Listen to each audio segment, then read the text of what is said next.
In the late 19th century, the picturesque island of Key West, Florida, was a vibrant haven basking in the golden sunlight and the gentle caress of the Atlantic Ocean. Amidst the sprawling Victorian houses with their wide verandas and lush gardens stood the Otto family home, an imposing mansion on the corner of Eaton and Simonton Streets. It was here that a peculiar story began, one that would weave a chilling tale into the fabric of Key West's rich history. The Otto family was well respected in the community.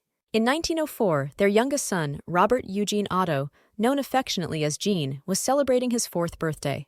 Like most children his age, Gene had a penchant for toys, but one gift in particular would forever alter the course of his life and that of those around him. A family maid who hailed from the Bahamas and was well versed in voodoo and other mystical practices presented Gene with a unique and extraordinary doll. The doll was approximately 3 feet tall, dressed in a sailor suit that was eerily similar to Gene's own. It had a strange, almost lifelike face with beady black eyes and a small, pouty mouth. This doll was promptly named Robert, after Gene's own first name, and the two became inseparable.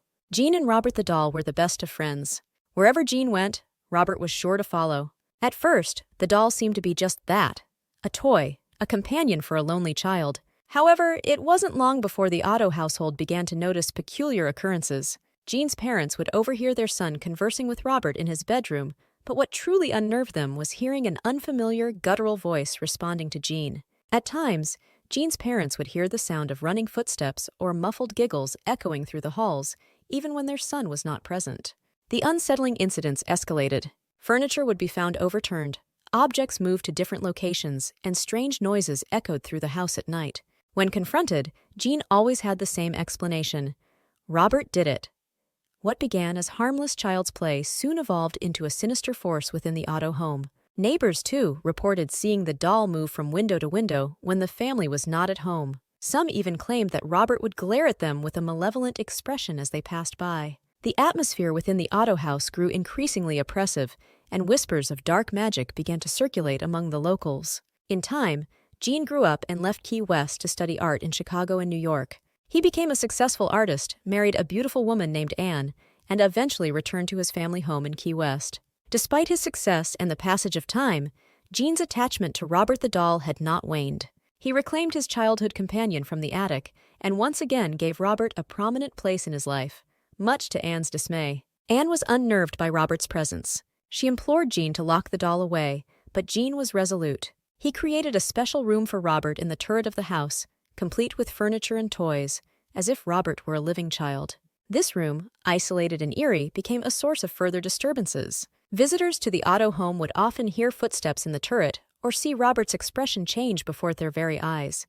Gene's health began to deteriorate, and many believed it was due to the doll's malevolent influence. After Gene's death in 1974, Anne quickly left the Otto house, leaving Robert behind in the attic. The house was sold, and for a time, it seemed Robert's dark reign had come to an end. However, the new owners soon experienced the same supernatural phenomena. The doll, now aged and worn, continued to move on its own. Frightened by these occurrences, the owners donated Robert to the East Martello Museum in Key West, where he resides to this day. Robert the doll is now enclosed in a glass case, yet his legend endures. Museum staff and visitors alike report strange occurrences: cameras malfunctioning, electronic devices failing, and an overwhelming sense of unease. Robert's case is adorned with letters from those who have visited, many of them seeking forgiveness for not respecting him during their visit. To this day, Robert the doll remains a source of fascination and fear. His story has been told and retold, each version adding to the mystery and the legend. Those who dare to visit him at the East Martello Museum do so with a mix of curiosity and trepidation. For Robert the doll is more than just a relic of the past. He is a living legend, a reminder that some stories are meant to be told, but never fully understood.